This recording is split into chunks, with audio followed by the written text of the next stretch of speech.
guys hear me? Is this better? Yeah. Oh.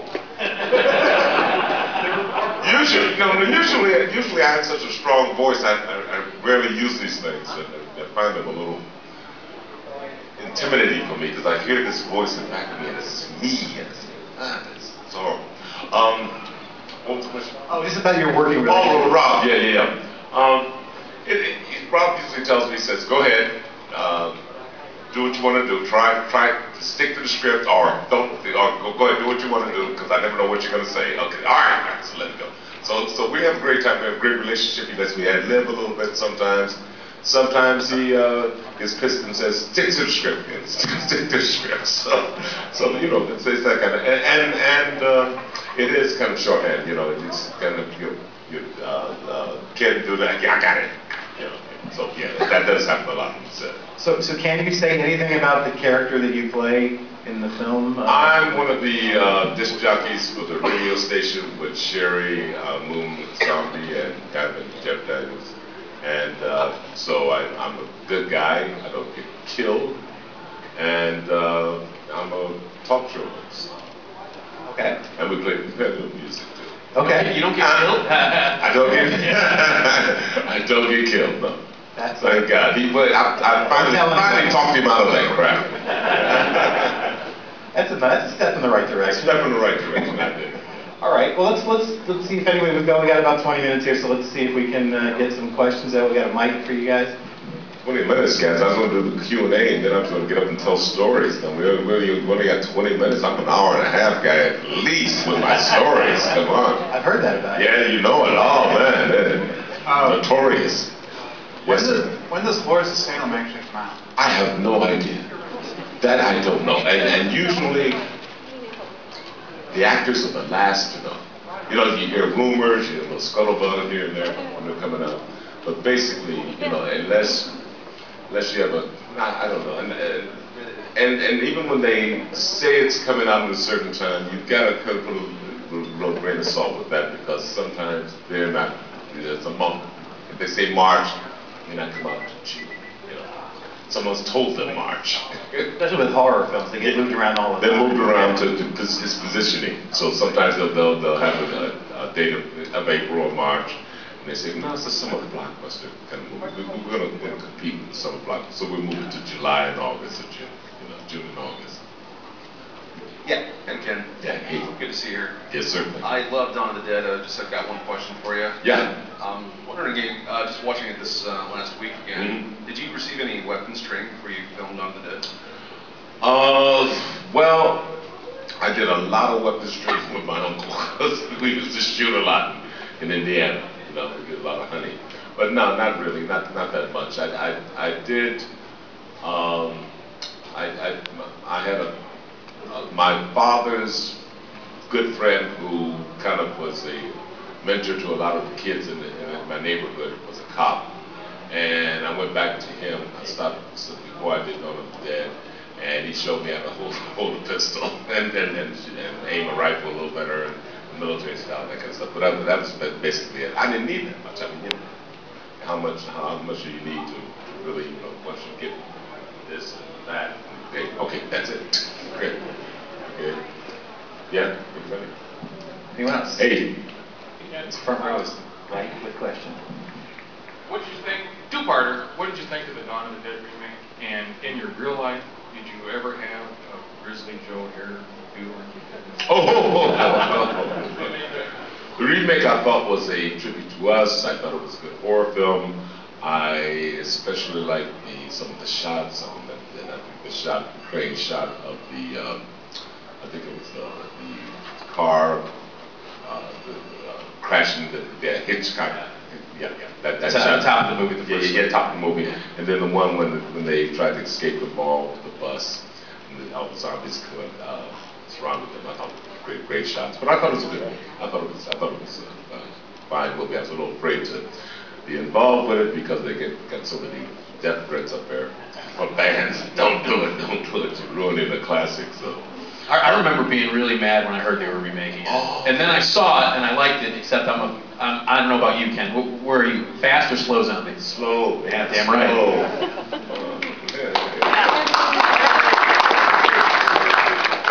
The hairdo.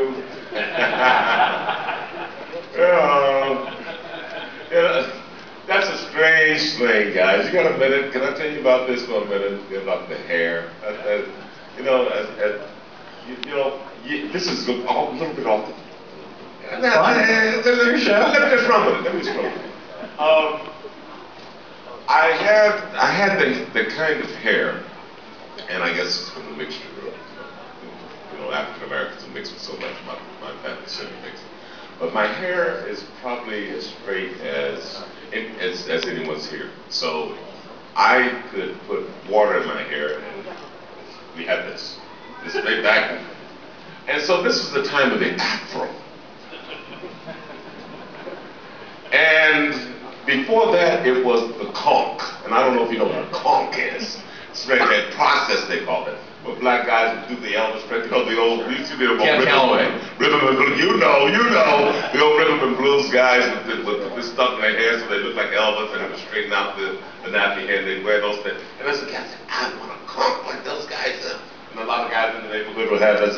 And they'd be like, you don't have that kind of hair. But I want to look like it.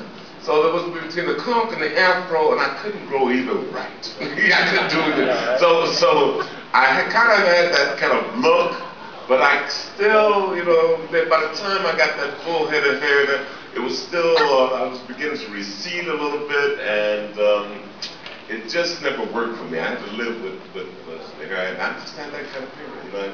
My hair is like my eyebrows. Yeah. People say you're not full African American, are you? I said, what? Who said that? Who said that? And it's true. Not many of us are. Go ahead. Anyone else? Because I got Hey. It's all right. We get these things. I was just curious. Stories. Yeah. What was it like working with Vigo on Leatherface?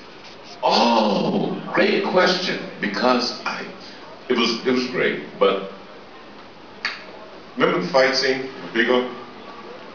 I saw Vigo in CJ Spain for Film Festival about 7 years ago. Okay, and we were talking, and we went to a couple parties together or something like that, and we were hanging out there. And eventually, in the course of the night, he said, "Hey Ken, you know something? You broke my ribs." I said, "What? Broke you with where? What are you talking? Broke you? What are you talking?" No, when we had the fight scene in Texas Chainsaw Massacre, I said, why did you say something? He said, well, but he was, and then I began to recall the scene, and he was a wiry individual, but he was that kind of guy that, he wouldn't, it wasn't a staged fight. Similar to the thing I did with Tyler Mane. Tyler is a big guy and a very gentle giant, and I kind of had to push him a little bit to get that to maybe I'll tell you about that after this one. But Vigo he just wouldn't let go. So I really had to take this guy and manhandle him. And I didn't think I hurt him, but I broke his rib. But yeah, I found that out 20 years later. That okay for you? Yeah. Let me tell you about Tyler Mane. Can I do that? Sure. Okay. So we're in the stall, and we're getting ready to shoot, and we're rehearsing. And I tell Tyler, I said, oh, let's do this. Let's rehearse it. So he's hitting my hand against this one. I'm saying the line. I said, this is okay. Gentle. No, it's not going to work. This is the only scene I got in that film. I'm going to make it work. So as soon as Rob was ready to shoot, and I said, okay, you ready, Rob? He said, yes. Give me 1 second, I tell you. So I snuck up to Tyler. Tyler, your sister and your mother.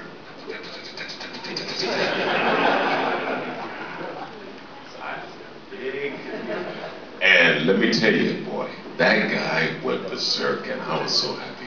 Did you hear the story about what happened in that scene? Anybody hear the stories? Anybody? No? Oh man, we destroyed 2 bathroom stalls. I mean, that was real. He was trying to kill me, and I was trying to kill him, and I loved it because it made the scene memorable. So that's Tyler Mane. Yeah. And then you killed me, so there you go. No, he did not. As I told Rob Zombie, you know, Joe Grizzly was injured, and he was bloodied, but he did get up, and nothing kills Joe Grizzly. Of course, another thing about that little that scene, you know, after I've been stabbed by him and I'm laying there and I get the shots, all of a sudden they all leave. The crew, Rob, everybody, the lights, gone. I'm laying in a pool of blood, and they've gone to the next set, the shoot. So one guy comes in, I don't know, some grip or something, I'm gonna pick up some cables or something. He said, "Why are you still there?" I said, nobody picked me up, nobody said anything. Nobody said, "Thank you, that a boy, pat me on my ass, give me a nothing." Said, "Where's everybody?" He said, "They've gone to the other side." Oh, well, thanks a lot, Rob. And I'm literally laying in a pool of blood, you know, a pool of fake blood, you know. Any other questions? You want to do another question? Anyone else? Yeah, whoever. Yeah. There you go. Give me some time. I'm old. Hello. Hello. First off, I love you in Dawn of the Dead. Thank you very much.